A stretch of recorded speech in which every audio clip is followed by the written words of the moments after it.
بسم اللہ الرحمن الرحیم. اس سردار عثمان عتیق صاحب دھڑے میں جا کے فرما رہے تھے کچھ. میں نے آج ان کی ایک تقریر سنی.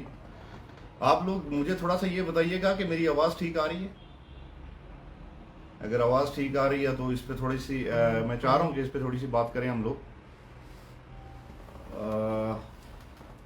سردار عثمان عتیق صاحب کو اس طرح کہنا نہیں چاہیے تھا. وہ یہ کہہ رہے ہیں صاحب کہ ایک تو سردار عتیق صاحب نے اعلان کر دیا تو ہم شرکی میں نمبر 1 آپشن ہے. چلو یہ ان کی خوش فہمی ہو سکتی ہے. تاریخ کچھ اور بتاتی ہے کہ آپ نے سفر کہاں سے شروع کیا، بلکہ کراچی سے لے کے مظفر آباد تک. ایون زرداری صاحب کے بیچ بھی آپ نے لگائے، لیکن عثمان عتیق صاحب پچھلے 25 سال کوشش کرنے کے باوجود پارلیمنٹ کا سفر نہیں کر سکتے، منہ نہیں دیکھ سکے. دادا پرائم منسٹر پریزیڈنٹ، والد پرائم منسٹر، اس کے باوجود اگر آپ ایک الیکشن بھی نہیں جیت پا رہے ہیں آزاد کشمیر میں، اور ہر حلقہ ٹرائی کر رہے ہیں، کراچی سے لے کے آپ کے والد محترم نے شروع کیا، مظفر آباد بھی آپ کو بٹھایا، اور پھر آپ ایک اور اس پہ یہ بات کر رہے ہیں کہ کچھ فیملیز کے آپ نام لیتے ہیں اور بتاتے ہیں کہ ان کی اولاد اگر نالائق نکل گئی ہے تو ان کے وارث بھی ہم ہیں. آپ ذرا اس بات کو دیکھیں تو صحیح کہ نالائقی ہے کہاں پہ. آپ کی جماعت آزاد کشمیر کی سب سے بڑی جماعت کنسیڈر کی جاتی تھی سردار قیوم صاحب کے دور میں. One of the finest leadership we had in the country that time. اور پھر اسی تنظیم کو آپ کہاں لے کے کھڑے ہو گئے؟ آپ مجھے بتائیں کہ 40 سے 45 سیٹیں لینے والی مسلم کانفرنس آج ایک سیٹ کے لیے آپ کو در بدر اور حلقے چینج کرنے پڑ رہے ہیں، اور اب آپ شرکی میں آ رہے ہیں. ہم آپ کا ریگارڈ کرتے ہیں، یہ آپ بھی جانتے ہیں. ہم کوئی ایسا لفظ یوز نہیں کرتے جس میں دل آزاری ہو، لیکن آپ دھڑے جا کے جب یہ کہیں گے کہ اگر اولاد نالائق نکل گئی ہے تو ہم ان کے وارث ہیں، تو آپ دیکھیں نالائقی ہے کہاں. سردار عثمان عتیق صاحب 40 سے 45 سیٹیں لینے والی مسلم کانفرنس ایک سیٹ پہ کھڑی ہے اس وقت. پوری مسلم کانفرنس آپ نے اس طرح توڑ دی کہ اب آپ کو کینڈیڈیٹ نہیں مل رہے پورے آزاد کشمیر کے اندر.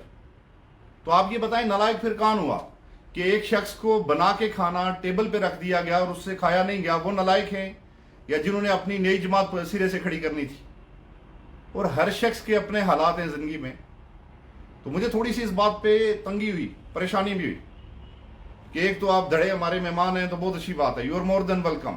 ہم ہر جماعت کے لوگوں کو ویلکم کرتے ہیں. دھڑے والوں کے اندر یہ خاصیت ہے، ہم مہمانوں کی قدر کرنا جانتے ہیں. پورا باغ جانتا ہے دھڑے کے لوگ کس طرح کے ہیں، پورا کشمیر جانتا ہے. لیکن اس کا ہرگز یہ مطلب نہیں ہے کہ آپ وہاں جا کے یہ کہیں کہ فلاں فلاں لوگ نالائق نکل گئے تو آپ ان کے وارث بھی آپ بننے کی کوشش کریں. سردار عثمان عتیق صاحب، نالائقی میرے نزدیک یہ ہے کہ 40 سے 50 سیٹیں لینے والی مسلم کانفرنس، آزاد کشمیر کی سب سے بڑی مسلم کانفرنس، اس کو آج آپ نے ایک سیٹ تک محدود کر دیا. میں یہ لائیو سیشن کبھی نہ کرتا، لیکن مجھے بہت تکلیف ہوئی جب میں نے یہ سارا سنا. میں نے کہا سردار قیوم کا پوتا بجائے اپنی ناکامیوں پہ، اپنی فیلیئرز پہ معذرت کرے سب کے ساتھ، اپنی ہیڈ درمیوں پہ، جس طرح آپ نے جماعت کا حال کیا مسلم کانفرنس کا، کون عقل مند آدمی یہ سوچے گا کہ آپ جماعت کو کہاں پہ لے گئے؟ کون بندہ آپ کے ساتھ کھڑا ہوگا؟ آپ مجھے بات بتائیں. آپ کبھی پی ٹی آئی کی منتیں کرتے؟ ہمیں نہیں پتا اوپر کہاں کہاں پہ آپ لوگ کیا کہاں جا کے پاپڑ پیل رہے ہیں، کس کس کی منتیں کر رہے ہیں. بیرسٹر صاحب کہہ رہے ہیں آپ کے ساتھ وہ اتحاد کرنے کو تیار نہیں ہے. مسلم لیگ نون آپ کو پتا ہے ساری زندگی آپ نے ان کا ساتھ دیا ہے، اب وہ آپ کے ساتھ چلنے کو تیار نہیں. پیپلز پارٹی کے خلاف ایون ساری زندگی آپ نے جو چورن بیچا وہ پیپلز پارٹی کے خلاف بیچا، لیکن جب آپ کی باری آئی تو پی وائی او کے بیچ لگا کے زرداری کی ان کی جو ہے نا قیادت میں آپ کو مظفر آباد بٹھا دیا گیا کہ شاید آپ پارلیمنٹ میں جا سکے. 25 سال سے آپ مسلسل کوشش کر رہے ہیں، پارلیمنٹ میں تو جانا دور کی بات، آپ 5000 ووٹ تک نہیں لے سکتے. اور اگر شرکی میں ہمارے لوگ، مجھے نہیں پتا کس لیول پہ کون بندے آپ کو سپورٹ کر رہے ہیں اور کیوں کریں گے. جو آپ کی مسلم کانفرنس جماعت سے ہیں وہ تو ٹھیک ہے، لیکن شرکی حلقہ اتنا لاوارث نہیں ہے کہ جو بندہ شرکی حلقے میں چاہے آ کے الیکشن لڑ جائے. اور سردار عتیق صاحب جس طرح ابھی چاہ رہے ہیں، بھائی آپ کے اپنے اپنے حلقے، یا تو دھیرکوٹ کے اندر غربی باغ کے اندر دودھ اور شہد کی نہریں بہتی ہوں تو ہم تو یہ کہیں کہ ضرور آئیں جی، دھڑے رہ گیا یا شرقی باغ رہ گیا، غربی باغ تو جو ہے نا وہاں دودھ کی نہریں بہ رہی ہیں تو آپ ضرور آئیں۔ لیکن اگر غربی باغ کے اندر آج بھی حالات یہ ہیں، میں پچھلے دنوں میں آپ کے 3-4 گاؤں میں نے وزٹ کیے، وہاں پانی جیسی بنیادی سہولت آپ میسر نہیں کر سکے۔ آپ کی روڈز بندہ دیکھے گاؤں کی تو کھڈے پڑے ہوئے ہیں، آپ کے وہاں انفراسٹرکچر کی حالت دیکھے تو رونا آتا ہے۔ ایک یونیورسٹی مجھے بتا دیں، ایک کالج مجھے بتا دیں، کوئی ایک چیز مجھے بتا دیں جو غربی باغ کے لیے آپ لے کے گئے ہوں۔ آپ کا سٹینس کیا رہا ساری زندگی کہ ہم انٹرنیشنل فورم پہ کشمیر کو آزاد کرا رہے، اور جب لاک ڈاؤن ہوا مقبوضہ کشمیر میں تو سردار عتیق صاحب پنجاب کے اندر جو ہے نا اس وقت ریلیاں نکال رہے تھے۔ اس وقت بھی ہم نے کوشش کی کہ آج لیڈرشپ کی ضرورت ہے، پوری لیڈرشپ آزاد کشمیر سے غائب ہو گئی، اور بعد میں کہتے رہے کہ جی ہمیں بتایا گیا تھا، آپ نہیں بولے۔ بھائی کس بندے نے آپ کو بتایا تھا؟ آزاد کشمیر کے لوگ جو بھی پالیٹکس کرتے تھے، یہ مقبوضہ کشمیر کی ان ماؤں بہنوں کے جو آنچل اور ان کی جو ہے نا عزتیں جو وہاں پہ پامال ہوتی ہیں، ان کا آپ لوگ یہاں ساری زندگی کھا رہے تھے، ورنہ یہاں اسمبلی آپ کو دینی کس نے ہے؟ ابھی تو یہ بھی آپ کو پتا ہے کہ آپ کا پرائم منسٹر کیا کہہ رہے ہیں۔ آج بھی فاروق ادر صاحب کھلے لفظوں میں یہ کہہ گئے تھے کہ میں شاید لاسٹ پرائم منسٹر ہوں، اگر لاسٹ نہ ہوئے تو ایک آدھ اور گنجائش آپ کے لیے بنے گی۔ لیکن سردار عثمان عتیق جا کے دھڑے کے اندر یہ کہیں کہ کچھ لوگوں کی فیملیز نالائق نکل گئی، اولاد نالائق نکل گئی، اور ہم اب اس کے وارث ہیں، کسی صورت ایکسیپٹ نہیں کیا جائے گا۔ اور یہ بات پھر بھی میں آج پھر شرقی حلقے کے لوگوں کو کہتا ہوں،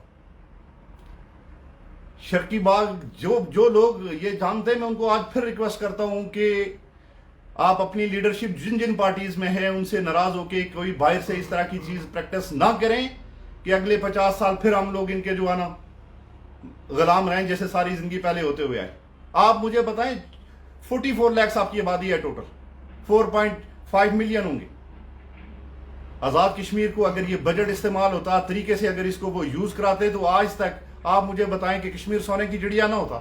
50 سال سے لے کے آج تک حکمران رہے کہاں وہاں پہ؟ آپ یہ تو چیک کریں، 50 سال سے یہی حکمران رہے ہیں، آپ ان کی پوری تاریخ اٹھا کے دیکھیں۔ جو ظلم، زیادتی اور بربریت آزاد کشمیر کی عوام کے ساتھ انہوں نے کی، کوئی بندہ صبر نہیں کر سکتا۔ لیکن اس کے باوجود میں تو حیران ہوں کیسی دیدہ دلیری کے ساتھ جاتے ہیں اور جا کے یہ کیا آتے ہیں کہ جی ہم تو یہاں پہ نمبر 1 آپشن ہے۔ کس بات پہ نمبر 1 آپشن ہے جی؟ ہمیں بھی تو بتائیں۔ وہاں پہ لوگ اپنی اپنی قیادت سے ناراض ضرور ہوں گے، لیکن ہرگز یہ مطلب نہیں ہے کہ باہر سے لوگوں کو جو ہے نا لا کے سر پہ بٹھایا جائے، اور پھر آپ وہاں دن دناتے ہوئے یہ پھریں اور یہ کہیں کہ جی یہاں کے لوگ، یہاں کی فیملیز کے جو ہے نا بڑے لوگ تھے، ان کے بچے نالائق نکلے ہیں تو اس لیے ہم جو ہے نا یہاں پہ اب جو ہے نا آ کے حکمرانی کا شوق پورا کریں گے۔ آپ نے مظفر آباد میں بھی شوق پورا کیا تھا، اور مجھے سب سے زیادہ افسوس اس بات کا ہے کہ آپ یہ کہہ رہے ہیں کہ وہ نالائق نکل گئے۔ نالائق وہ لوگ نکل گئے، میں اس کو کنکلوڈ کروں گا، کہ جنہوں نے 40 سے 50 سیٹوں والی مسلم کانفرنس کو، آزاد کشمیر کی سب سے بڑی جماعت کو ایک ووٹ پہ جو ہے نا ایک سیٹ پہ لے گئے۔ نالائق وہ لوگ ہیں، نالائق وہ لوگ ہیں جو ذاتی مفادات کے لیے پیپلز پارٹی کے خلاف ساری زندگی چورن بیچتے رہے، اور ان کا بیچ لگا کے جا کے مظفر آباد بیٹھتے ہیں اور پھر بھی ہارتے ہیں، پھر بھی ان کو ووٹ نہیں ملتے۔ نالائق وہ لوگ ہیں جو کبھی کراچی میں جو ہے نا مہاجرین کی سیٹ ڈھونڈتے۔ نالائق وہ لوگ ہیں جو اپنے حلقوں سے بھاگ رہے ہیں، دوسرے لوگوں کے حلقوں کی طرف جا رہے ہیں۔ تو اس لیے کوشش نہ کریں کہ ہمارے حلقے میں آ کے لوگوں کو بتائیں کہ کون نالائق ہے اور کون لائق ہے۔ Thank you so much.